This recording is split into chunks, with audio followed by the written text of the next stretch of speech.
சபை திருவுரையாளர் இன்றைய முதல் வாசகத்திலே வீண், எல்லாமே வீண் என்கிறார். இரண்டாம் வாசகத்திலே புனித பவுல் நம்முடைய எண்ணமும் செயல்பாடும் விண்ணகத்தை நோக்கி இருக்க வேண்டும். இந்த உலகத்தை சார்ந்த பொருட்கள் மீதோ பாவங்கள் மீதோ பற்றி இருக்கக்கூடாது என்கிறார்.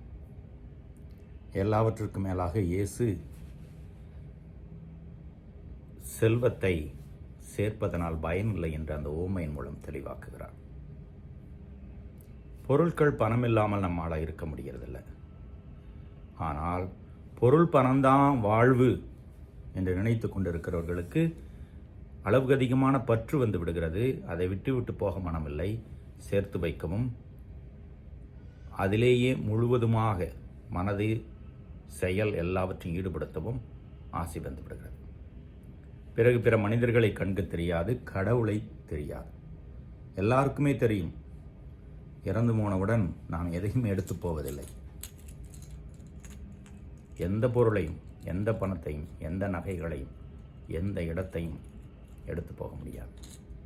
எனவே கடவுள் சார்ந்தவற்றை, கடவுளை முன்னிறுத்தினால் செல்வம், பொருட்கள் சரியாக பயன்படுத்தப்படும். சரியாக பயன்படுத்துகிற பொழுது கடவுளுக்கும் புகழ் சேர்க்கும், பிற மனிதருக்கும் அது பயனுள்ளதாக இருக்கும். இயேசு மற்றொரு இடத்துல சொல்வார், ஒருவர் இரு தலைவருக்கு ஊழியம் செய்ய முடியாது, கடவுளுக்கும் செல்வத்துக்கும் ஊழியம் செய்ய முடியாது. என்னுடைய நம்முடைய எண்ணங்கள், ஆசைகள் எதில் இருக்கிறது என்பதை மீண்டும் ஒரு முறை ஆய்வு செய்து பார்த்துக்கொள்வோம்.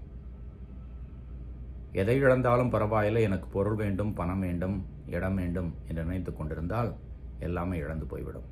அந்த ஓமையிலே வருகிற அறிவிலியை போல்தான் இருக்கும். கடவுளை பற்றி கொள்வோம். முடிவில்லா வாழ்வு நமக்கு நிச்சயம் என்று நம்பி அதற்காக உழைப்போம். பொருட்களையும் செல்வத்தையும் அதற்காக பயன்படுத்துவோம். இறைவன் என்றென்றும் வாழ்த்து பெறுவாராக.